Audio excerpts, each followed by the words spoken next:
labāk dzīvot? Pieejas dažādas, bet veiksmīgas. Kur pasaulē vislabāk tiek galā ar māju apsaimniekošanu? Kā izrādās, Singapūra būs tā valsts, no kā mācīties. Bet ir nianses, jo daudz dzīvokļu mājas tur būvē gandrīz tikai valsts. Un tālāko apsaimniekošanas kontroli izpildvaras struktūras no rokām neizlaiž. Operatīvo pārvaldību veids decentralizēts padoms, kas uzklausa iedzīvotāju sūdzības un nosūta speciālistus problēmas risināšanai vai kādas lietas uzlabošanai. Savukārt Eiropā izceļama Ziemeļvalstu pieredze, kur tev nepieder dzīvoklis, bet daļa no visas mājas ar tiesībām dzīvot nopirktajā dzīvoklī. Izklausās dīvaini, bet izrādās šādu kopīpašumu forma liek vai palīdz iedzīvotājiem aktīvāk iesaistīties nama pārvaldībā.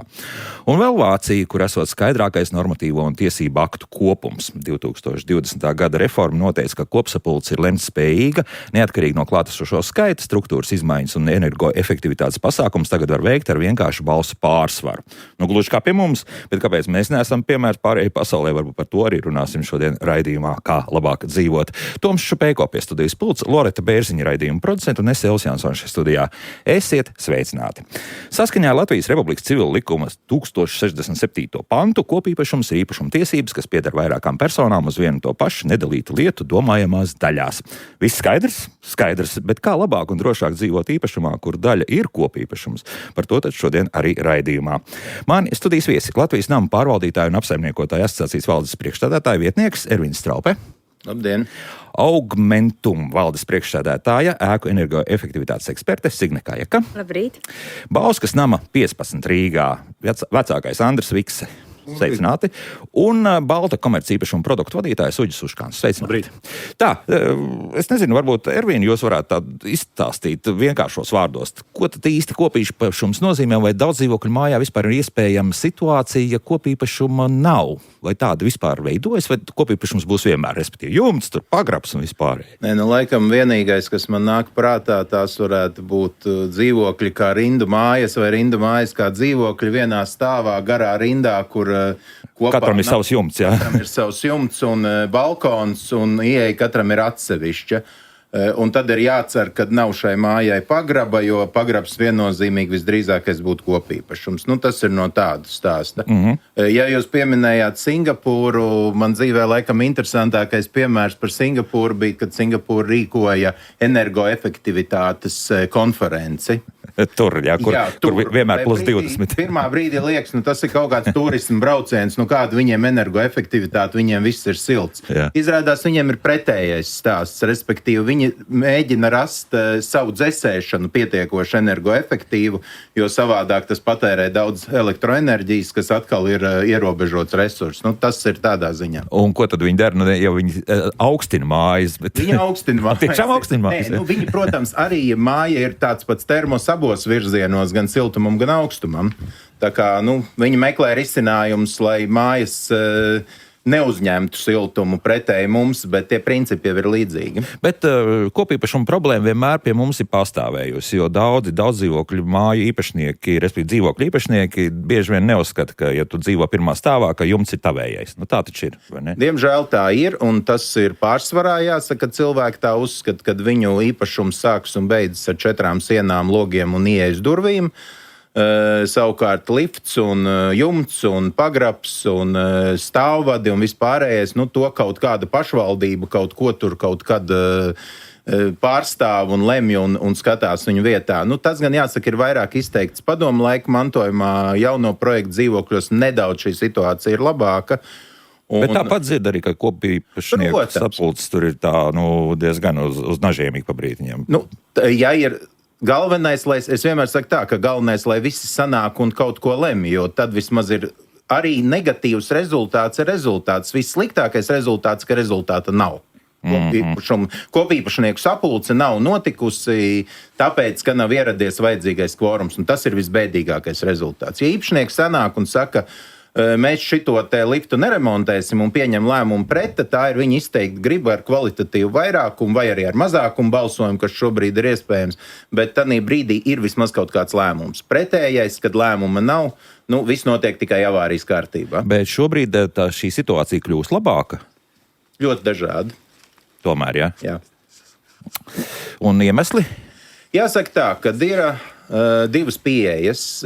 Viena pieeja ir, ko dara, lielie nosacīt lielajās nama pārvaldes, viņi tā kā izdomā kaut ko, vai kāds no iedzīvotājiem nāk ar iniciatīvu, uztaisa sapulcs un bieži vien domā, ka tas viss notiksies pats no sevis. Kā teorijā tam arī būtu jābūt.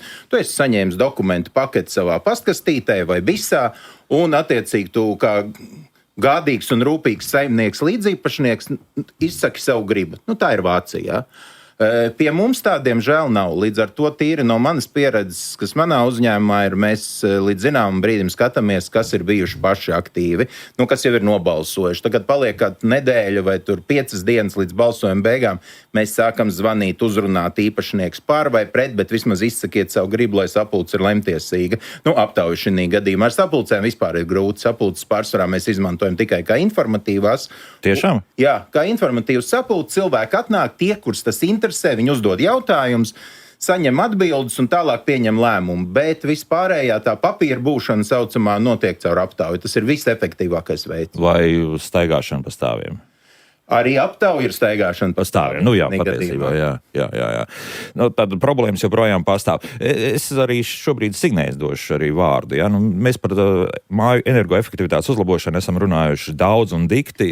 Kā šobrīd, kā no jūsu skatu punkta šī kopīpašuma apsaimniekošana, kā jums liekas, kas notiek vai nenotiek? Ja salīdzinu ar sākumu ar 2008.-2009. gadu, kad dzīvokļu īpašnieki par kopīpašumu uz kopīpašumu tiešām skatījās tā, tie, kas ir 5. stāvā, tiem rūpēja jumts, tie, kas ir 1. stāvā, tie satraucās, vai pagrabs tikt nosiltināts. Tad šobrīd, manuprāt, tā situācija ir kardināli mainījusies. Dzīvokļu īpašniekiem ir šī te apziņa augusi un ir ļoti daudz izglītojuši semināru un par kopīpašumu tiek skaidrots, ka visa ēka un gan sienas kopējās konstrukcijas, pagrabs, kāpņu telpas, inženieru tīkli ir kopīpašums un arvien mazāk ir sapulcēs jāstāsta, kāpēc mums ir visiem kopā jāpiedalās kopīpašuma sakārtošanā. Bet diemžēl šobrīd ir tāda situācija, ka tā kā ir iekustējusies tā dzīvokļu īpašnieku apziņa un vēlme atjaunot un sakārtot, bet finansējumu nav. Mēs atkal esam kārtējās sprukās, kad nav finansējuma. Līdz 2027. gadam noteikti nekas vairs klāt nenāks. Un arī nezinām, kas būs tālāk. Un, būs visdrīzākais, kaut kas būs. Jācer. Bet attiecībā uz kopīpašumu apziņu, manuprāt, ka dzīvokļu īpašnieku izpratne ļoti, ļoti mainījusies un augusi. Ir uz labo pusi. Ir uz labo pusi, un jautājums, protams, ir vienmēr naudas jautājums. Tad, ja cilvēkiem liek, kamēr ir jāplāno darbi, tikmēr tā kā viss ir par, bet tad, kad ir aprēķins par naudu, tad jau sāk skatīties, kas un tad tur pazūd, un nav mājās. Nemaz tik labu nevajag, vai varbūt tik bieži pagrabu siltinājumu arī nevajag, Tā mēdz būt. Tā mēs būtu, Bet tagad pie tādiem ekstrēmiem gadījumiem. Un šajā gadījumā, Andris, stāstiet lūdzu, kā jums šobrīd klājas pēc tā, kas notika pagājušā gadā, sprādziens, tātad nelegāls gāzes, nevis vada, bet gāzes sistēmas pieslēgums, sprādziens un vispār. Šobrīd šiem 3,5 mēnešiem, gandrīz 3 mēneši, 10 dienas, esam uzskatām, ka diezgan tālu tikuši. Protams, gribējās visu ātrāk, bet šobrīd jau bīstamās būvkonstrukcijas ir noņemtas, kuru katru dienu, iespējams arī šodien, sāksies stūtu likšana, kas nostiprināsim konstrukcijas. Lai varētu pirmām kārtām evakuēt sadzīvi, kas vēl joprojām ir iekšā. Tad vēl tikai pagaidām par evakuāciju runa, nevis Ne tikai, lai policija varētu veikt savas nepieciešamās darbības pirmām kārtām. Lai būtu droši arī pārējiem būvniekiem, būvekspertiem novērtēt mājas stāvokli līdz galam precīzi. Tad mēs šobrīd pie tā strādājam un darbojamies. Kāda bija jums pārvaldības forma pirms tam? Jums bija biedrība vai? Nē, mums bija kopība. Un es gribēju mazliet, apstiprināt Edvīnu teikto par šo te, kad sapulces ir informatīvas. Un te ir viena lieta, ko bieži vien, cilvēks parastais nesaprot. Mājā dzīvo iedzīvotāji. Tas netālu nav vienāds ar īpašnieki. Respektīvi, ja mēs nosakam sapulci tur 6 vakarā, tanī un tanī datumā, Jāierodas ar īpašniekiem. jāierodas ar īpašniekiem. Ja? Vienīgais, ko viņi var darīt, tas ir pilnvarot. Bet kurš tad ies pilnvarot savu īrnieku, kuru tu 2 mēnešus atpakaļ ielaidi vai vēl kaut ko tam līdzīgu, kuram arī pēc būtības varbūt tas pat neinteresē. Jā, un lem par svarīgām lietām. Un lēma par svarīgām lietām, par mājas nākotni vai esošajām situācijām. Jā.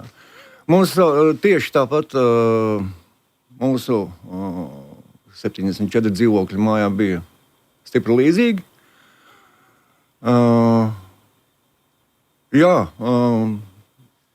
Tā sakot, veiksmīgs bija tikai aptaujas. Un tad mēs, teiksim tā, cilvēki, kas bija ieinteresēti, lai viss notiktu. Kaut ko darītu vispār. Kaut ko vispār darītu, jā. Tad paši gājām un staigāja apkārt un vāca parakstus, teiksim. Kas šobrīd notiek tādā gadījumā? Kad māja nav dzīvojama, katrs ir kaut kur, tad savākties vispār ir sarežģīti. Jā, teiksim tā, es katru svētdienu YouTube kanālā stundiņu runājos ar cilvēkiem, kas interesē pieslēdzās tieši raidi. Cik pieslēdz? Aizvakar bija pat vienā brīdī 53. Gandrīz visi tad. Es smējos, kvorums. Jā.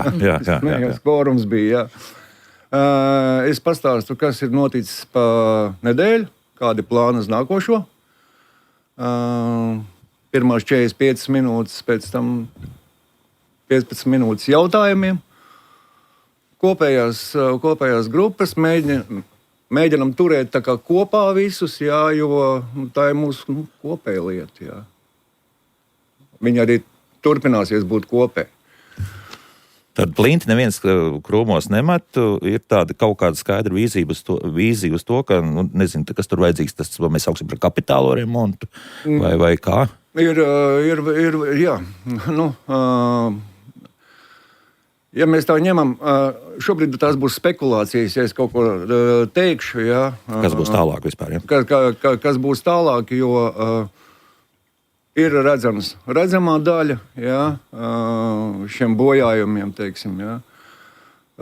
Bet tikai pēc būvekspertu ierašanās un apsekošanas, ja mēs varēsim domāt par kaut kādām tāmēm, cik izmaksās tur sprādzienā bojātās konstrukcijas, kas pēc tam bija kaut kādi zaudējumi, teiksim, arī radušies, teiksim, kas saistīts ar inženieru komunikācijām. Skaidrs, jā, ūdensvadi tur centrāla apkuru un tā tālāk un tā joprojām, jā, jo šī ziema mums izvērtās tāda, 1/7 gadiem, jā.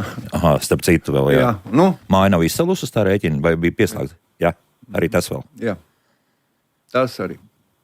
Jā. Mums ir, nezinu, tā var teikt, santehnika 70 santehnikas un 70 boileri, jā, Un kas ar tiem vēl noticis?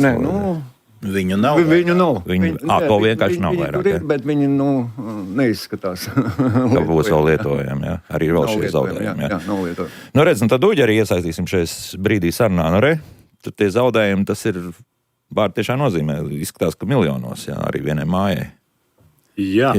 Šeit es negribētu spekulēt, cik šajā gadījumā tas būs. Varbūt arī, ka tas būtu zem miljona, bet zaudējumi ir ievērojami. Un es jau esmu arī citās auditorijās teicis, ka tas, lai arī notiek reti, tomēr tādi, piemēram, gāzes sprādzieni notiek Latvijā, un tie piemēri ir gan Rīgā, gan citās pilsētās. Un, šiem negadījumiem ir raksturīgi, ka cieši arī tās ēkas nesošās konstrukcijas. Līdz ar to skaidrs, ka tur nepietiks izremontēt to dzīvokli, kurā notiks sprādziens, bet ir krietni lielāki bojājumi.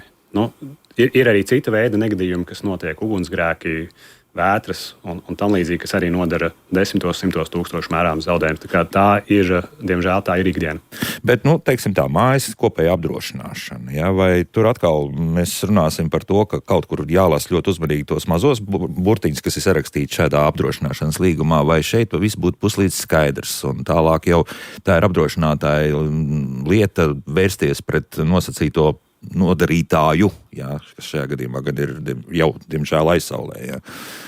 Ja mēs runājam par scenāriju, kur kāds no ēkas iemītniekiem vai dzīvokļu īpašniekiem pats ir izraisījis negadījumu, tad ir teiksim, nianses, kam jāpievērš uzmanība. Un ir tā, ka, ja mēs runājam par standarta apdrošināšanas noteikumiem, jo mēs saprotam, ka apdrošinātāji jau apdrošina dažādus īpašumus, ražotnes, noliktavas, veikalus, un dzīvojamās mājas ir viens no. Un tātad standarta apdrošināšanas noteikumi ir uzrakstīti tā, ka tad, ja īpašnieks ir šo negadījumu izraisījis likumā teikts ar rupju neuzmanību vai ļaunu nolūku, tad šie ir tie gadījumi, kas netiek atlīdzināti. Tomēr tieši priekš šīm dzīvokļu mājām es aicinu visiem, kas viņas apdrošina, jautāt saviem apdrošinātājiem tieši par šo punktu, tādēļ, ka es zinu, ka šobrīd jau tirgū gan mēs, gan citi apdrošinātāji jau iekļauj šādus te punktus polisē, ka attiecībā uz daudzdzīvokļu māju kopīpašumu apdrošināšanu šīs punkts neatiecas. Un tātad, ja kāds no mūsu kaimiņiem ir kaut ko pārkāpis un izraisījis negadījumu, tad tik un tā atlīdzība tiek izmaksāta. Un tad jau mēs, tā teikt, piedzenām zaudējumus no vainīgā, ja ir ko piedzīt. Bet tas nozīmē, ka polisē tam jābūt norādītam. Ja? Jā, jo standarta noteikumi, ja nekas polisē atsevišķi par to nav teikts, tad es domāju, ka pilnīgi visiem apdrošinātājiem ir šis standarta izņēmums, un mums ir jāparūpējas, lai polisē viņš neparādītos vairāk. Tā, bet tagad, Andrij, kāda jums tur situācija ir?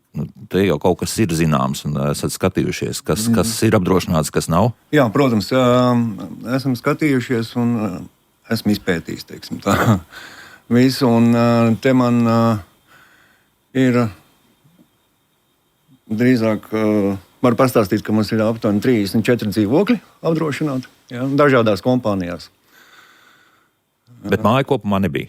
Bet māja kopumā nebija, un es te varbūt jau drīkstu varu vērsties pie apdrošinātājiem, kas uz turpmākām lietām.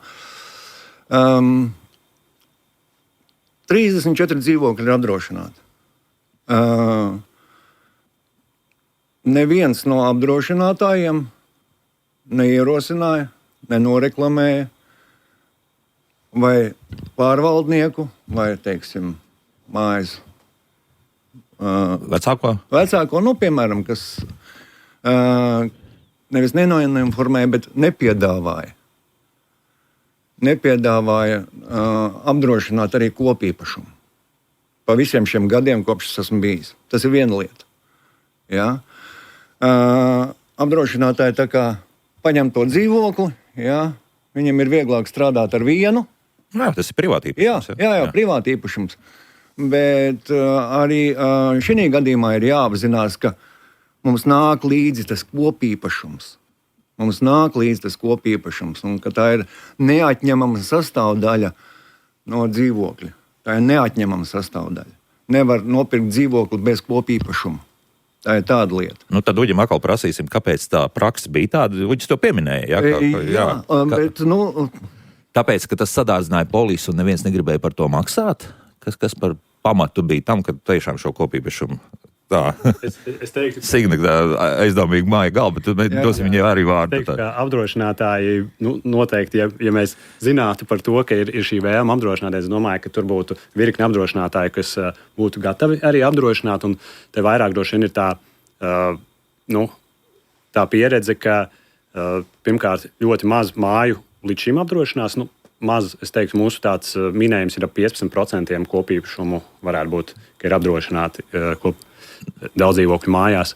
Un tā līdzinājā pieredze, ka parasti pie mums vēršas ēku pārvaldnieki vai apsaimniekotāji, un tad jau iegūs apdrošināšanas piedāvājumu, kas ir salīdzinoši vienkāršs process, un tad piedāvā šo pieņemt lēmumu mājas iedzīvotājiem. Protams, ir mājas, kurās šis jau ir, es nezinu, juridisko formu, iespējams jau apsaimniekošanas līgumā, vai arī, ja iepriekšējā gadā jau ir slēgta polisi, tad šis process ik gadu notiek gana raiti un vienkārši, un atsevišķi iespējams nav jāapstiprina, bet tas, ar ko mēs esam saskārušies, ka patiesībā ir diezgan daudz gadījumu, kur mēs šos apdrošināšanas piedāvājumus esam snieguši, bet visticamāk, ka nav bijusi šī vēlme. Vorums vai vēlme. Un arī, ko vēlos pateikt, ka man šķiet, te vairāk ir tiešām jautājums ir par informētību un varbūt to apzināšanos, kas ir tie lielie negadījumi, pret kuriem ir jāapsargā savus kopīpašumus, jo tīri tajā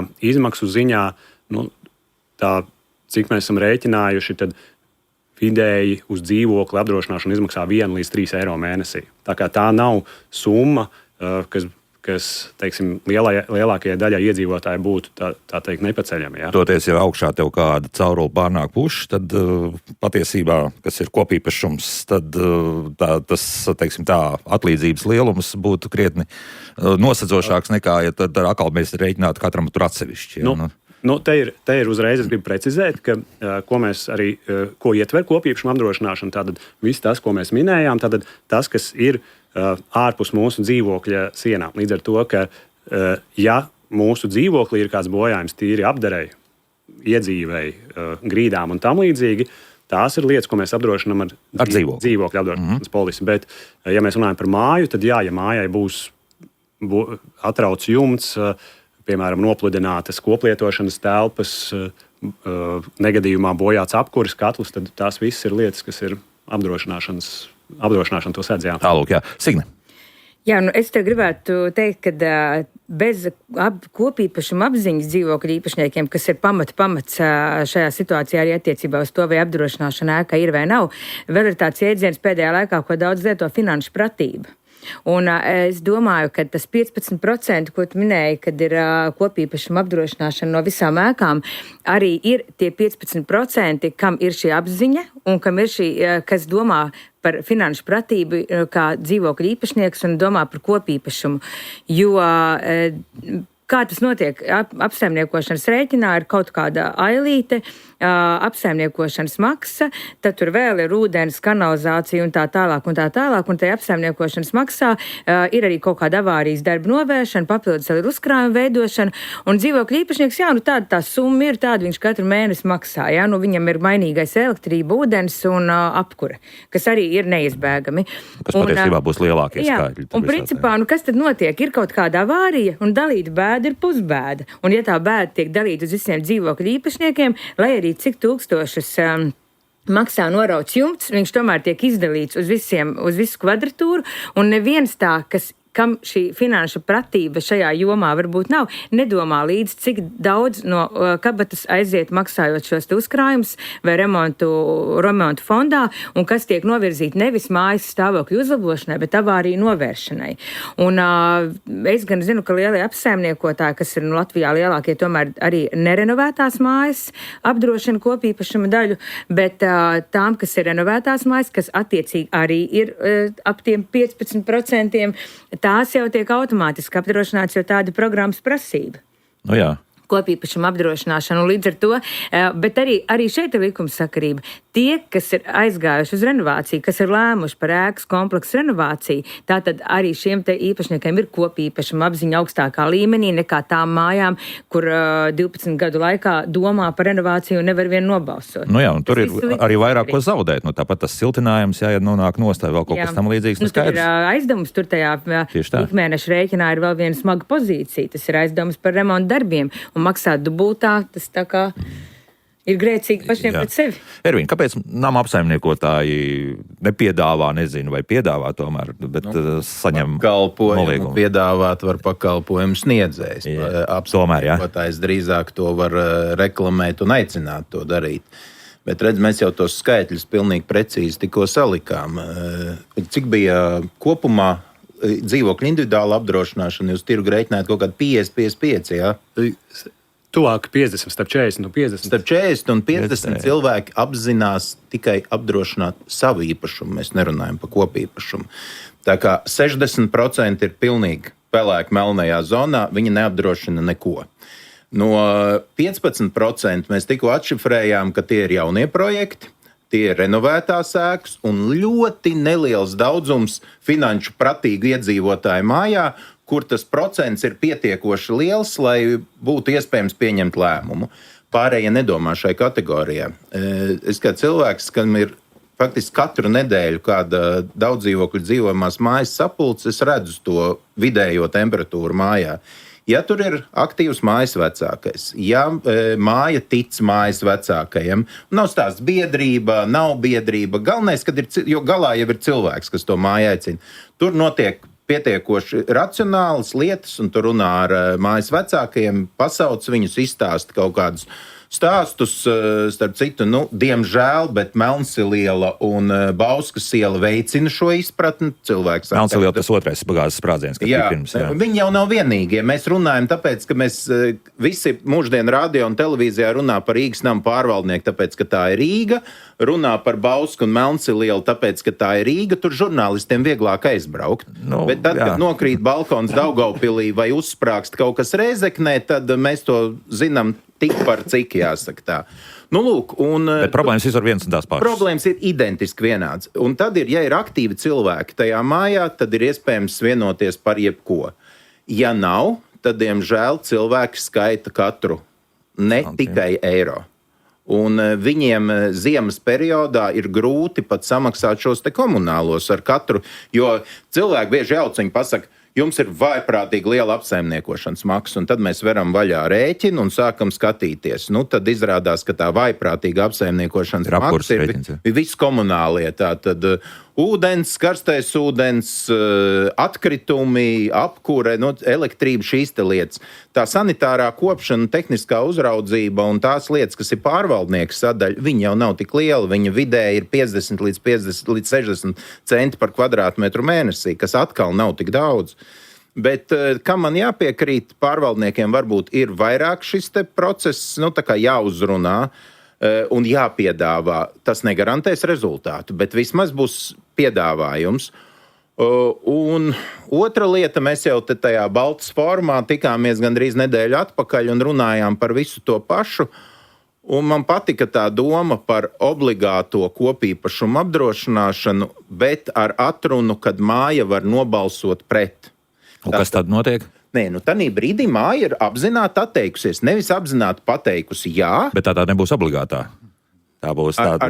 Bet ar tiesībām, protams, tas tā juridiskā konstrukcija ir jāizdomā, bet ar tiesībām atteikties. Līdzīgi kā šobrīd ir ar skaitītājiem. Viņi no 27. gada 1. janvāra vispirms ministrija pateica, visiem būs mājā katrā jānomaina attālināt nolasām. Tad bija kaut kādas satversmes tiesas iesniegumi, un tad iznāca Tats ar savu versiju, ka mājai patiesībā ir jānolem vienkārši, viņai ir jānolem. Viņa var palikt arī pie vecā, tā kā vairs tik vienkārši tas nav. Pie vecā skaitītāja sistēma, kurā ir maksimālais termiņš 10 gadu vai cik ir noteicis ražotājs. Tātad viņai ir izvēles iespēja, un šeit ir tas pats, būtu obligāta kopīpašuma apdrošināšana ar izvēles iespēju atteikties. Un tad brīdī tā būs jau mājas apzināta izvēle. Viņa būs pieņēmusi lēmumu. Nav pieņēmusi lēmumu, tātad viņa tiek apdrošināta. Bet to, ka izskaidrot, ka tiešām tie kaut kādi 2-3 eiro mēnesī, kas nāktu klāt tam rēķinam par šo apdrošināšanu, ja to var tā nokārtot, lai tiešām cilvēks nevajadzētu maksāt tos 20-30 par to kopīpašumu uzreiz šo apdrošināšanu, bet tiešām izdalīt tie mēneši. Tas ir normāla prakse. Arī to var izdarīt, ja? Kad var izdarīt, protams. Jautājums ir drīzākais par to, kā vienreiz pieņemt lēmumu un pēc tam pārvaldnieks to izdara, jo iedomājieties situāciju, policija uz beigām būs atkal pēc gada jātaisa aptauja un kaut kas nesanāks. Un tad tas atkal... Kas nesanāks? Nesavāksies. Nesavāksies tādā ziņā. Tā kā man liekas, ka būtu labāk, kad mājai būtu jāpieņem lēmums par to, ka mēs apdrošinam, un tas ir līdz nākamam lēmumam kaut ko pretēji, un tad ir jautājums, kādā veidā notiek apdrošināšanas kompānijas izvēle. Un kādas sekas tad iestātos tām mājām, kuras nobalso pret?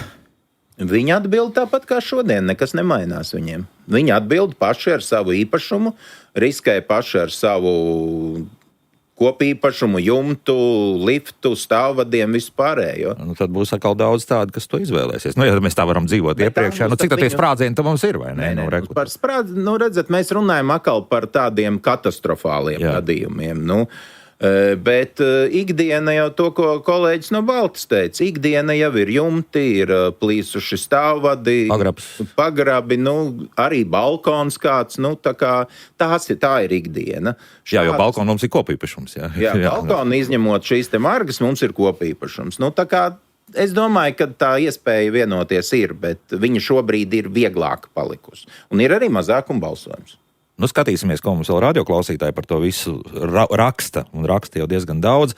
Mājaslapā latvijasradio.lv, tur atrodiet Radio 1 un raidījumu, kā labāk dzīvot, un WhatsAppā savukārt mums tālruņa numurs 25 660 440. Rakstiskā veidā sūtiet arī tur savus jautājumus vai pārdomas. Kā labāk dzīvot? Šodien mēs runājam par to, kas ir kopīpašums. Un kā mēs jau noskaidrojām raidījuma sākumā, kopīpašums faktiski jebkurā daudzdzīvokļu mājā tāds ir, un izņēmumi tikpat kā nav pat iespējami. Šeit studijā Latvijas nama pārvaldītāju un apsaimniekotāju asociācijas valdes priekšsēdētāja vietnieks Ervīns Straupe, Augmentum valdes priekšsēdētāja ēku energoefektivitātes eksperta Signe Kajaka, Bauskas nama 15 Rīgā vecākais Andris Vikse un Baltu komercīpašumu produktu vadītājs Uģis Uškāns. Un, viens patiesībā svarīgs jautājums. Mēs esam to skāruši arī iepriekšējos raidījumos, bet tomēr, ja mēs runājam par apdrošināšanu un negadījumu, vienalga, vai tas būtu tiešām pārplīsus augšā caurule vai norauts jumts vai kas tam līdzīgs, kas notiek no tā brīža, kad negadījums ir noticis, un iespējams tā māja tiešām tāpat kā Bauskas ielā nav dzīvojama, līdz tam brīdim, kad sāks izmaksas.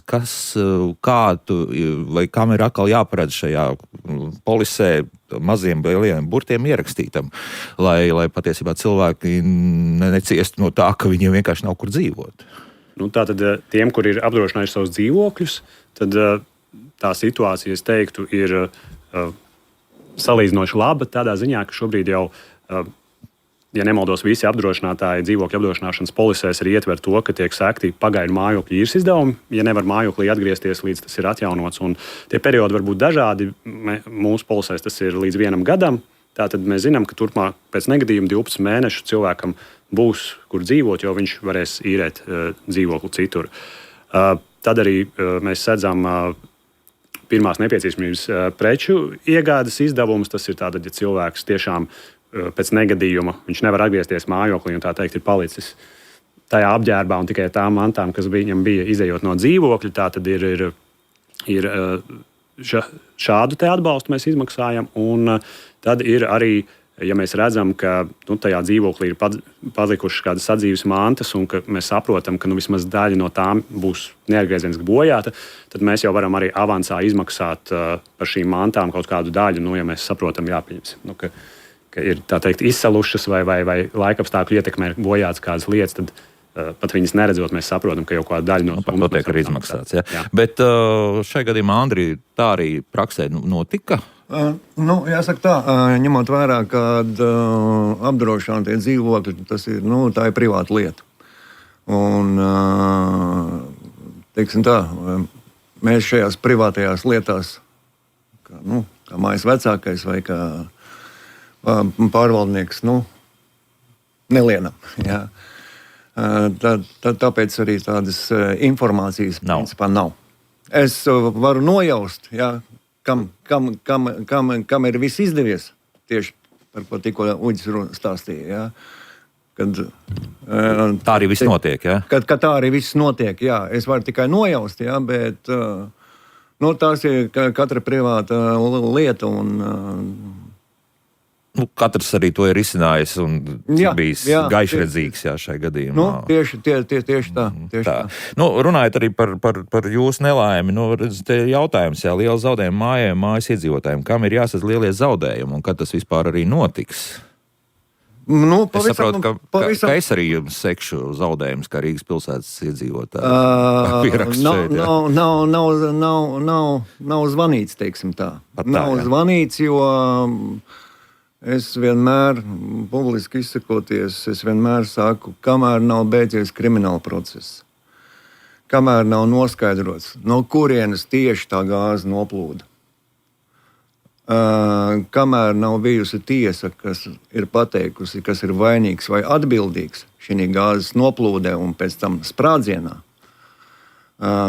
tikmēr es negribētu par šo tēmu runāt. Kā būs, tā būs, ja? Nevis kā būs, tā būs, bet mēs skatīsimies, ko teiks policija, ko teiks tiesa. Ja, jo dzīvoklis ir pašvaldības, ja, respektīvi. Dzīvoklis ir pašvaldības, bet, kā mēs zinām, 5, gandrīz pusgadi ir pagājuši kopš Melncilielas. Joprojām gala rezultāts par to, kad īpašnieks atbild par īrnieku, nav gluži tā. Jo šeit arī tāds komentārs WhatsAppā negribas iedomāties, kas notikt, ja pie mums notikt kaut kas tā kā Ukrainā, nedod Dievs, ja ar vienu uzsprāguši dzīvokli un ņems jau pusgadu. Nu, tad mēs zinām, jā, kā interesanti Ukraiņi risina, jo viņiem ir atjaunotas mājas, pat arī tur, kur ir pussienas. Apdrošināšanas gadījumi. Tas skaidrs, jā. Darbība ir nepārvaramā vara. Es domāju, ka tur tomēr ir pašvaldības un kaut valsts. Tāda, un valsts, jā. Iesaistīšanās, jā, tādā gadījumā, jā. Nu jā, tad lasu vēl to, ko mums radioklausītāji šobrīd jautā. Kā apsaimniekotājs var būt ieinteresēts māju renovācijā? Tas tak nozīmē apgrozāmo līdzekļu samazināšanos. Ja nav uzstājīgs mājas vecākais, apsaimniekotājs nekad nebūs ieinteresēts veicināt mājas renovāciju, jo remontos var norakstīt vislielākos izdevumus. Respektīvi, tā kā nepārtraukt kaut kādu remontiņu. A priori apsaimniekotāji uzskatām par Ostapu Benderu, kad nesanāca tur, tā jāpārkvalificējas par apsaimniekotāji, tad, protams, tā var domāt. Ja mēs runājam par normālu situāciju, jebkuram pārvaldniekam ir izdevīga renovēta māja. Uz viņu ir mazāk jābrauc, uz viņu ir jātērē mazāk resursa. Ja mēs pieņemam to no situācijas, ka nav izdevīgāk gadījumu, kā veikt avārijas darbus, tad, diemžēl, tad ir cita situācija. Bet es gribētu teikt, ka jebkurš pārvaldnieks ir ieinteresēts mājā, kas ir spējusi pieņemt lēmumu, māja, kas ir norenovēta. Pie tam es visu laiku tomēr turpinu atkārtot, nav mērķis nosiltināt māju. Tā ir tikai sekundāra lieta, pamatojoties uz kuru ir iespējams vieglāk piesaistīt finansējumu. Un nākotnē kaut ko ekonomēt. Tā primārā lieta ir sakārtot mājas funkcionalitāti, sakārtot konstruktīvos elementus, sakārtot inženieru komunikācijas, un tas ir pirmais lielākais solis. Vienkārši uz to šodien naudu neviens nedod. Tad tev ir pilnībā jāņem savs aizdevums. Kam dod naudu, ieskaitot šo daļu, vismaz daļēji, tam dod renovācijai, siltināšanai. Un tāpēc visi tie, kas izvēlas, viņi izvēlas renovēt. Bet ir ēkas, kurām tu mēri kā gribi uz priekšu un uz aizmuguri. Viņu ekonomija ir pietiekoši, viņas neierakstās šajā standartā. Arī starp citu, jā. Man pašam dzīvē ir bijis konkrēts piemērs, ēka, kas bija gatava siltināties, renovēties, darīt visu. Viņām uztaisīja energo auditu un pļurkts. Viņa to apjomu nesasniedza. Kāda gada māja tā bija? No Padomu laiks arī bija māja. Jā. Tas man bija ļoti liels brīnums. Un tā arī viņi vēl šodien uz tā tiltu stūri stāv, tā māja nerenovē. Un gaida, kad energoefektivitāte kritīsies līdz tiem 30%, ko varētu pacelt. Cilvēki sapratīs, ka viņiem ir jāinvestē vienkārši pašiem caur kredītu, un tas jādara. Bet tādas situācijas ir. Nu jā, paturpinot vēl to, Jūras jautā, lūdzu komentēt, kā mājas īpašniekam pārliecināties, vai Rīgas nama pārvaldnieki piestādītie remontdarbu tāmas atbilst tirgus cenām. Bieži tāmas ir līdzvērtīgas mājas naudas uzkrājuma vērtība. Redzat, ko es teicu? Jā. Par Daugavpilu un Rēzekni neviens nepajautāja. Tātad jūs klausās vairāk Rīdzinieki. Daugavpili maz varētu mūs klausīties. Nē, katrā gadījumā ir tā. Nerunāsim par Rīgas nama pārvaldnieku, runāsim par jebkurām attiecībām starp dzīvokļu īpašnieku un viņu apsaimniekotāju. Tā tad ir jābūt apakšā līgumam, pie tam no šī gada 1. janvāra līgums ir arī visām tā laika nepārņemtajām mājām, kuras ir automātiski pārņēmis, tā skaitā arī Rīgas nama pārvaldnieks. Tātad tur ir viss ļoti precīzi atrakstīts, ko kādos gadījumos, kāda lēmuma jāpieņem līdz kādām summām. Ja es atkal runāju par savu uzņēmumu, tad man ir ļoti vienkārši. Man ir avārijas darbs līdz 500 eiro, mēs ejam un darām. Avārijas darbs, arī avārijas darbs virs 500 eiro, mēs skaņojam mājas vecākajiem.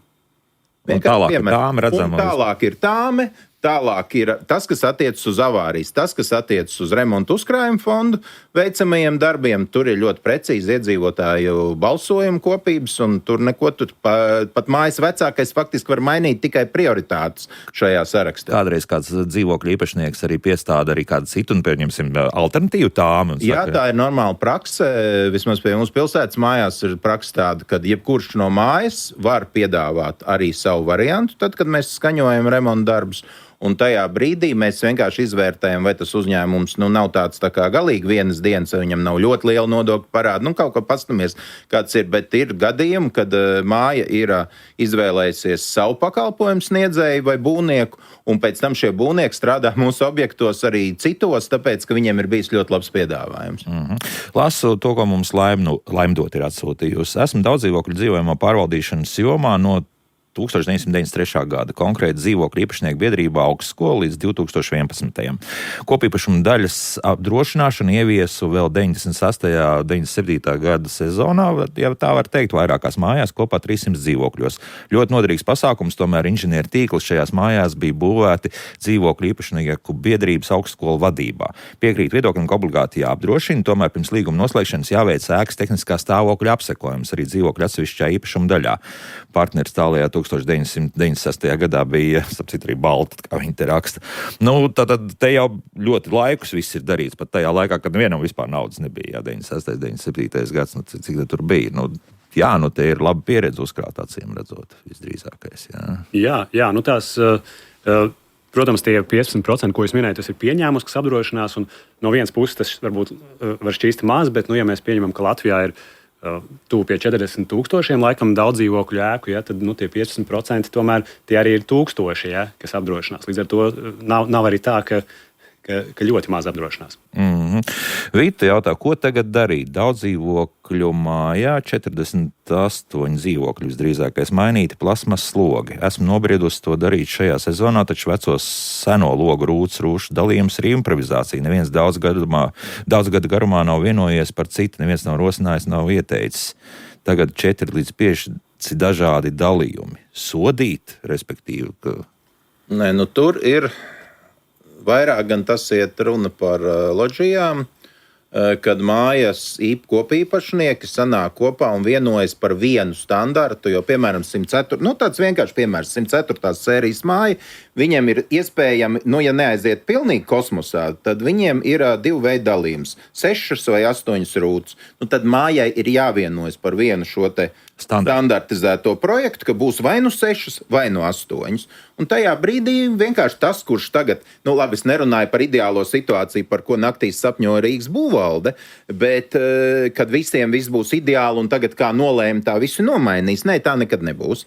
Bet tad, kad tad maina tādu, kā māja ir nolēmusi. Un tajā brīdī tomēr pakāpeniski viss saskaņojas mājā.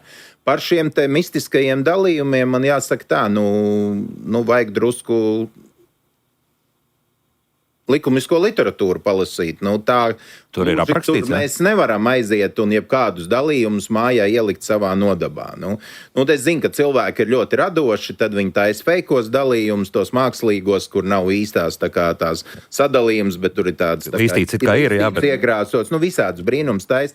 Bet jebkurā gadījumā, ja māja nolemt, viņai vajadzētu nolemt arī par šādu situāciju, ja nē, tad ir tā, kā ir projektā. Tālūk, jā. Te tagad, es nezinu, iespējams, ka Signa varētu mums šo komentēt, vai tiesa, ka ar 2030. gadu būs soda nauda tām mājām, kuras nav uzsākuši nekādu renovāciju, ne siltināšanu. Kaut kas tur Eiropas Savienībā kaut kādas regulas liekas. Tur noteikti ir kaut kas saistībā ar klimata mērķiem. Jā. Es domāju, ka tas nav iespējams, jo, ja mums nav atbalsta programmas, mēs nevaram uzlikt dzīvokļu īpašniekiem pienākumu vienā dienā vienkārši uz kādam termiņam uzsākt. Kaut kāds pārgadu laikā. Pārgadu laikā izdarīt to. Noteikti, kad ja ir runa par avārijas situācijām, ko būvvalde var konstatēt un uzlikt par pienākumu sakārtot ēku, ko Rīgas būvvalde ļoti veiksmīgi un ļoti aktīvi dara šie grausas status, kas tiek piešķirt. Es domāju, ka tas ļoti labi veicina, un man personīgi gribētos arī cits pašvaldības pārņem šo te pieredzi, un tādā veidā dzīvokļu īpašnieks mudina sakārtot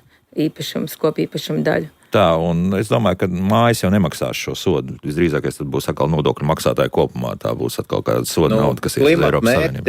2030 vai 2050 jau nenosaka konkrēti par mājām. Viņa nosaka par kopējo šo te energopatēriņu vai siltumpatēriņu. Un tajā brīdī, ja valsts kopumā nevar tā kā samazināt, tad sots ir valstī. Un tā ideja, lai pat cik tas mājokļu stāsts ir diezgan liels patērētājs, nu tad tādā brīdī ir tās idejas par to, ka varētu kaut ko tā kā paaugstināt. Bet reālā dzīve visi šobrīd saprot to, ka 30. gads nav reāls mērķis. Nu, tas ir ļoti objektīvi, jā, ka visi saprot. Jā. Šī programma, ko ekonomikas ministrija vai klimata ministrijā gatavo, kur tiek piešķirts atbalsts, var ir ar mērķi šo klimata mērķus izpildīt. Nu, jautājums, ka mums tas mazliet tā kā pieklibo, jā. Ir šī nav nepārtrauktība, par nepārtrauktību ir pārtrauktība. Arī šobrīd mums ir 2 gadi bez šiem te projektiem, bet principā katra šī programma ir vērsta uz šo mērķu piepildīšanu. Tā gan, jā, un ļoti iespējams, ka tur krietni vajadzētu to naudas summu palielināt. Dubultā, 300-400 varbūt miljoni. Tas neatrisinās tirgus, kas mums ir šobrīd kvadrātmetros valstī, kas būtu renovējams.